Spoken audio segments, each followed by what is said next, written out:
Today we're going to be looking at how we can take a running record and code it and score it using MSV analysis to help drive our instruction. The district does require all teachers to analyze the errors according to MSV on the child's highest instructional level for their running record only. Consider what the student is using up until the point of error when it comes to meaning, structural, and visual. When analyzing errors, consider only what the child says up to and including the miscue, not any text following that miscue. Structural errors, the child uses his or her knowledge of the language forms. The child uses the sentence patterns and the book language for cues. Meaning, the child attempts to make sense of the context in the story. The child may be using picture clues, knowledge of the topic, context clues, or the text structure as an aid. Visual, the child uses his or her knowledge of the visual or spelling patterns of the words, or phonics. The M stands for meaning. This is sometimes also referred to as semantics. When a child makes a mistake, we can ask ourselves, was the child paying attention to what makes sense? Did the reader look at any pictures and think about the meaning of the text?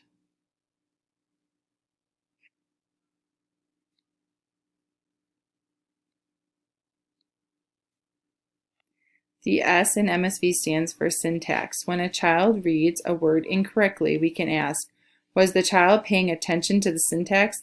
Did they substitute a word that still sounds right in the sentence? Is the sentence still grammatically correct? The V in MSV stands for visual. When a child makes a mistake, we can ask, did the child pay attention to the print on the page? Does the word he read match the letters? What word parts or patterns is the child missing?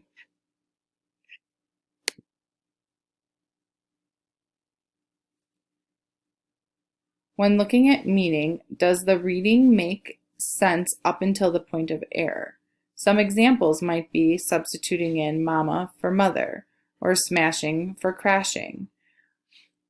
For the structure, does the reading sound right up until the point of error grammatically?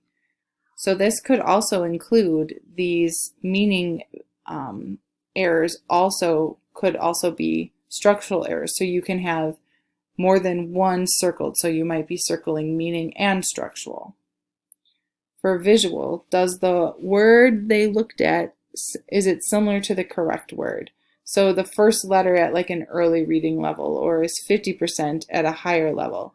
So sometimes you might hear words like liked instead of lived, or they might add in an extra letter like art for hat. Another common one is on for no.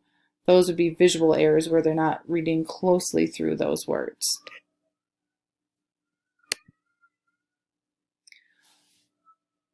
So it's important to analyze the student's self-corrects also.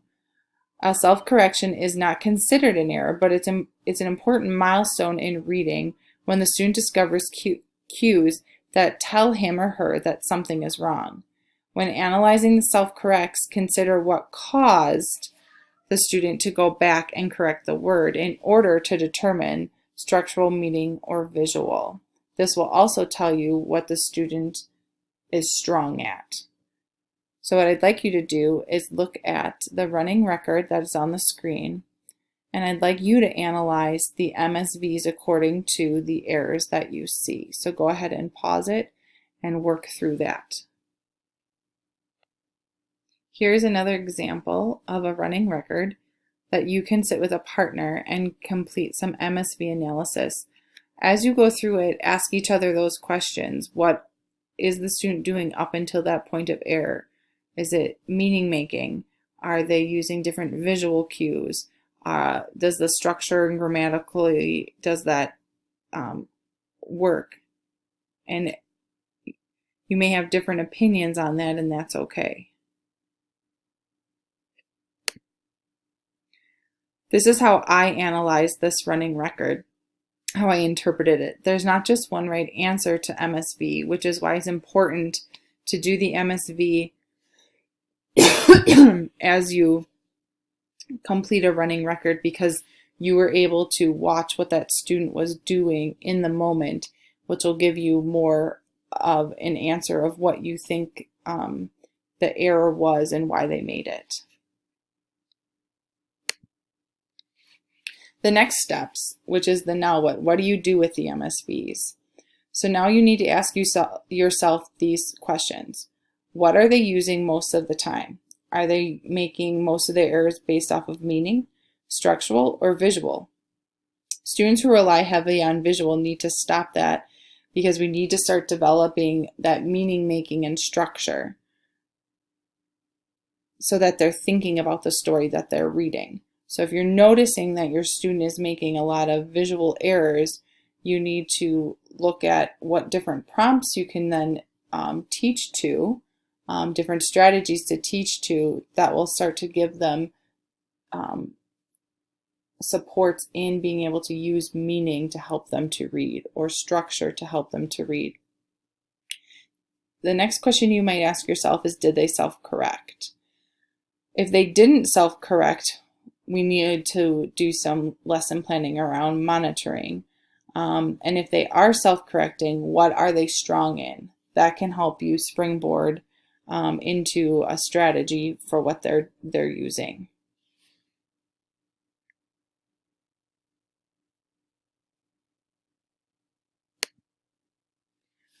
Using your MSV analysis with the continuum. So the applies reading strategies and the foundational skills can come right off of that their reading accuracy part of the running record and your MSVs that can really help drive your instruction of what that can show you what students can do and then help you plan your next steps. The comprehension piece comes from the retell and from your comprehension questions, which can also, if the student is strong as a reader, as a oral reader, but they're lacking in the comprehension and or retell, the continuum can also help to drive that instruction. So here's the continuum. You would want to highlight what the students can do and then look across and see what would be your next steps. So here are some different reading strategies. So if a student has a pattern of sounding out words, so that's a lot of visual, so something you might try are a question or statement about what is happening, referring to the picture. Instead of saying stretch it out, sound it out, because we want students to know reading is meaning making. Another if would be they stop at a word and do nothing. So then what might we try? We want to reread up into the point of difficulty and say the first sound, thinking about what would make the most sense. We don't want to say skip it and go back and see if you can use context clues, because skipping a word is best used when they wouldn't understand what the word means at that higher level, and they don't often go back. Another reading strategy would be if they're only using meaning and structure, but the word doesn't look right. So you might say, try that again. It didn't look right. Check your attempt. Instead of saying, go back and sound it out. We want students to know that reading is for meaning, but we do also need to monitor what we're saying by looking through the entire word. So using your running records that you have in your classroom, try taking one running record and doing an MSV analysis on it and seeing what that student is heavily using. And then try out the if-then statements that you saw on this last slide to then help you plan and drive your instruction for your reading small groups.